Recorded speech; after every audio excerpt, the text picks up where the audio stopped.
معاملات رسول صلی اللہ علیہ وسلم پارٹ 2 باب اول عربوں کی حالت۔ مورخین ظہور اسلام سے پہلے عربوں کے زمانے کو دور جاہلیت کا نام دیتے ہیں، لیکن موجودہ زمانے کے عرب ممالک دنیا کے امیر اور طاقتور ملکوں میں شمار ہوتے ہیں۔ ان کے پاس تیل کی دولت ہے۔ دنیا عرب ملکوں سے خوشگوار اور دوستانہ تعلقات کی خواہش مند ہے۔ حضرت محمد صلی اللہ علیہ وسلم کی ولادت کے وقت جزیرۃ العرب کا زیادہ تر علاقہ صحراؤں پر مشتمل تھا، جہاں ریت کے بگولے اڑتے تھے۔ البتہ جنوبی عرب کے علاقے مونسون بارشوں کی وجہ سے زرخیز تھے۔ جزیرہ نماء عرب موجودہ سعودی عرب، یمن، عمان، متحدہ عرب امارات، کویت، قطر اور بحرین کے علاقوں پر مشتمل تھا۔ اس وقت کسی کے گمان میں بھی نہ تھا کہ ان غیر آباد اور غیر مہذب علاقوں اور قبائل میں سے کوئی نیا مذہب ظہور پذیر ہوگا جو ان وحشی قبائل کو اس قدر مہذب بنا دے گا کہ یہ دنیا پر حکمرانی کرنے لگیں گے۔ اسلام سے قبل عرب بت پرست تھے۔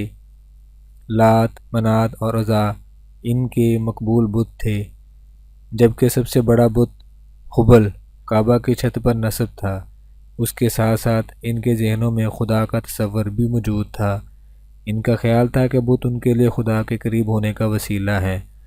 قرآن پاک میں ارشاد ہے، لوگوں سے کہہ دیں، سن لو، اطاعت و بندگی خالصتاً اللہ ہی کے لیے ہے، اور جن کفار نے اللہ کے سوا بتوں کو دوست بنا رکھا ہے، وہ اپنے بت پرستی کے جھوٹے جواز کے لیے کہتے ہیں کہ ہم ان کی پرستش صرف اس لیے کرتے ہیں کہ وہ ہمیں اللہ کا مقرب بنا دیں گے۔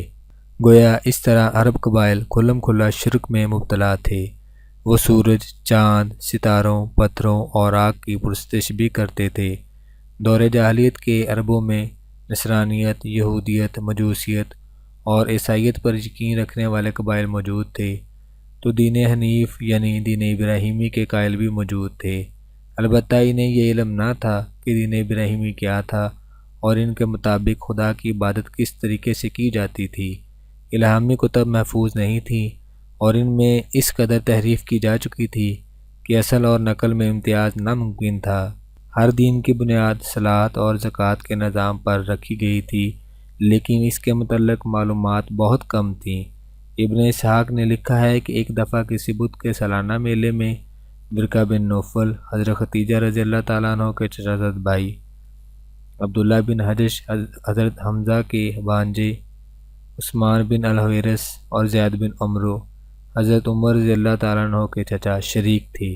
ان کے دل میں اچانک خیال آیا کہ یہ کیا بےہودہ پن ہے کہ ہم ایک پتھر کے سامنے سر جھکاتے ہیں جو نہ سنتا ہے، نہ دیکھتا ہے، نہ کسی کا نقصان کر سکتا ہے اور نہ ہی کسی کو فائدہ پہنچا سکتا ہے۔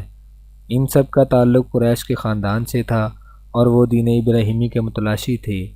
عرب کے باشندے خانہ کعبہ کا احترام کرتے تھے، احرام باندھتے، کعبہ کا طواف کرتے اور قربانی دیتے تھے، لیکن ان میں موت کے بعد حیات کا تصور نہیں تھا۔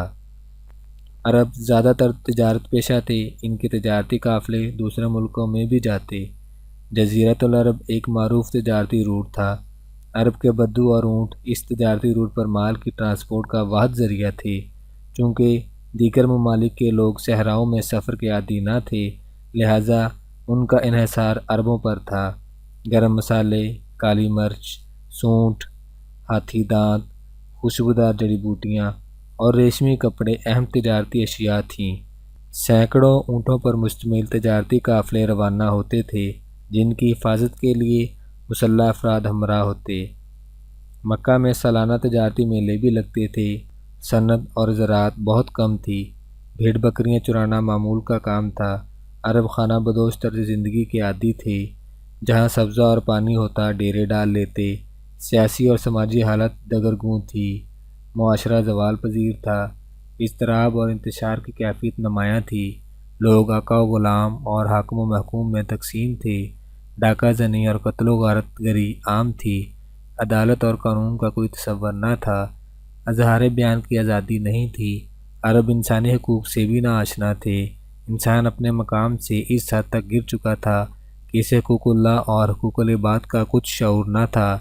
عبادت کی جگہ رسوم اور زہد کی جگہ ریاکاری نے لے لی تھی۔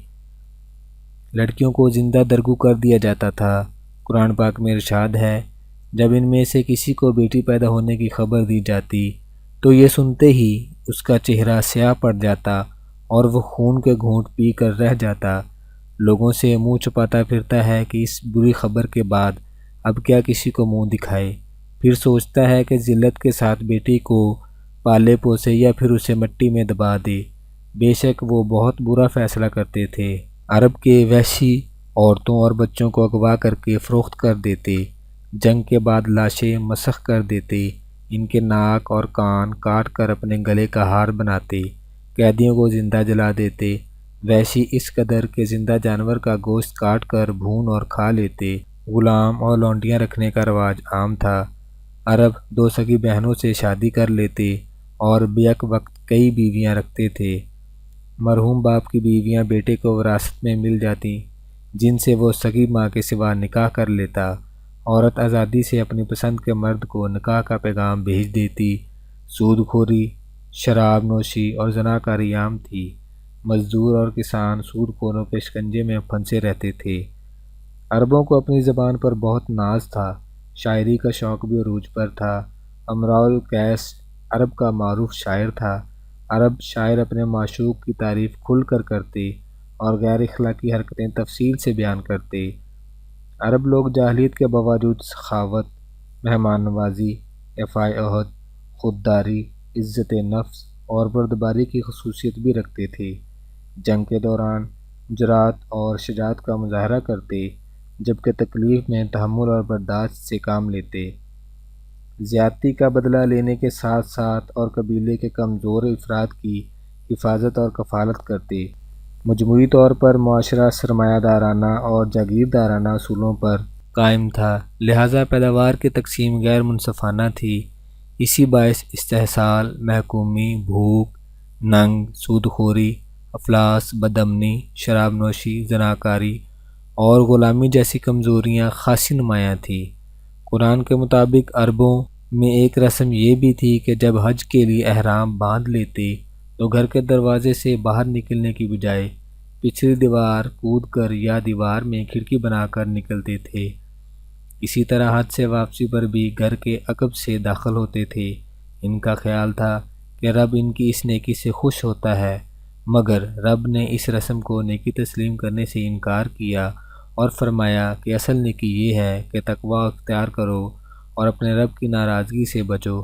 ارشاد ربانی ہے، تم اپنے گھروں میں دروازے سے ہی آیا کرو، البتہ اللہ سے ڈرتے رہو تو ممکن ہے کہ تمہیں فلاح نصیب ہو جائے۔ عرب میں کوئی مرکزی نظام تھا نہ عدالتی نظام، انتظامی ڈھانچہ تھا نہ معاشیات کا شعبہ، غیر ممالک سے بھی تعلقات نہیں تھے۔ ظالم کو ظلم سے روکنے اور مظلوم کو مصائب سے بچانے کا کوئی بھی بندوبست نہ تھا۔ جس کی لاٹھی اس کی بھینس کا قانون رائج تھا۔